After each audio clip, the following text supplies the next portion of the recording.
Check this out. I'm recording this podcast right now. These days, I'm working on a new pronunciation course. And tomorrow, I'm meeting my friend Joe for coffee. Did you notice something? In all three sentences, I use the present progressive tense, but each one has a different meaning. So what's going on here? If you've ever wondered why we use I'm doing in different ways, today's podcast English lesson is going to make this really clear. Welcome to another Happy English podcast coming to you from New York City. And here's your English teacher, Michael. All right, thank you, John, and thanks, everyone. It's Michael here from Happy English, and I help people speak English better.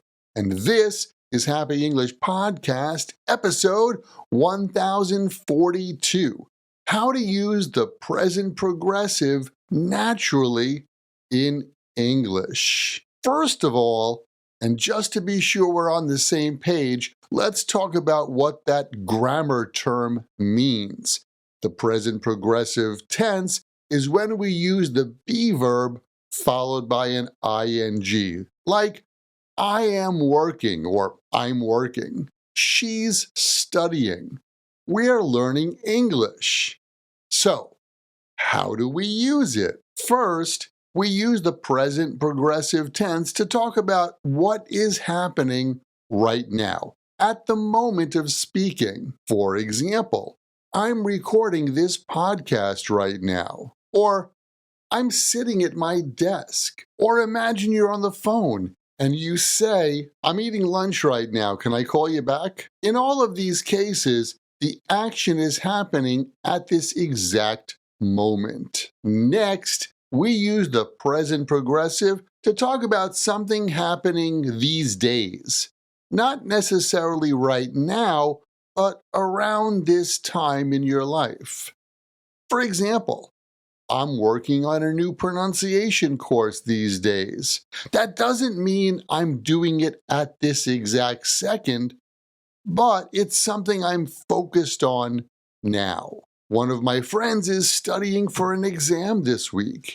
Again, not at this exact moment, but during this period of time. Here's one more. I'm reading a really interesting book these days. Maybe you're not reading it right now, but it's something you're doing recently. Now, let's look at another very common use, and that is talking about future plans. We often use the present progressive to talk about things we have already arranged, like I'm meeting my friend Joe tomorrow, or we're having a class at 3 o'clock this coming Friday, or Anna is flying to Chicago next weekend.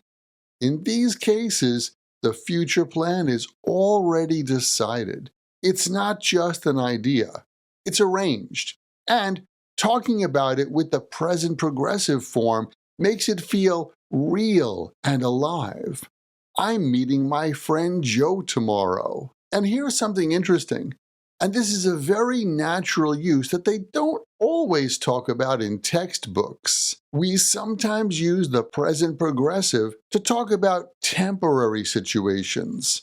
For example, Sam is living at her parents' house now. That sounds like it's temporary. Maybe she'll move later. Or he's working at a cafe for now.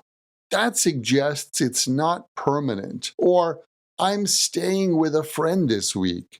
Again, temporary.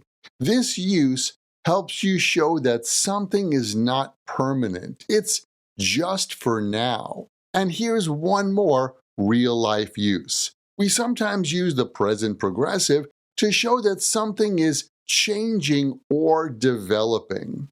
Like the weather is getting warmer, or gas prices are going up these days, or my teacher said that my English is improving. In these cases, we're talking about change over time. So let's put this all together. We use the present progressive for things happening right now.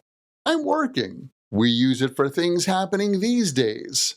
I'm reading a really interesting book. We use it for future plans. I'm meeting my friend Joe for lunch tomorrow. We use it for temporary situations.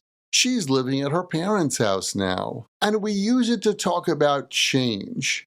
The weather is getting warmer. So here's your challenge. Think about your day, your week, and your plans. Try to make sentences using the present progressive in all these different ways, because that's the best way to remember English like this. Just take the word or grammar phrase you want to remember, write it in a sentence that's true for you or true in your world, and then memorize your sentences. Hey, thanks for listening. And remember, learning another language is not easy, but it's not impossible. And I'm here to help you on your journey. This podcast was brought to you by Happy English. Please visit myhappyenglish.com. Show your support for Happy English by leaving us a review. Get English, get happy, Happy English.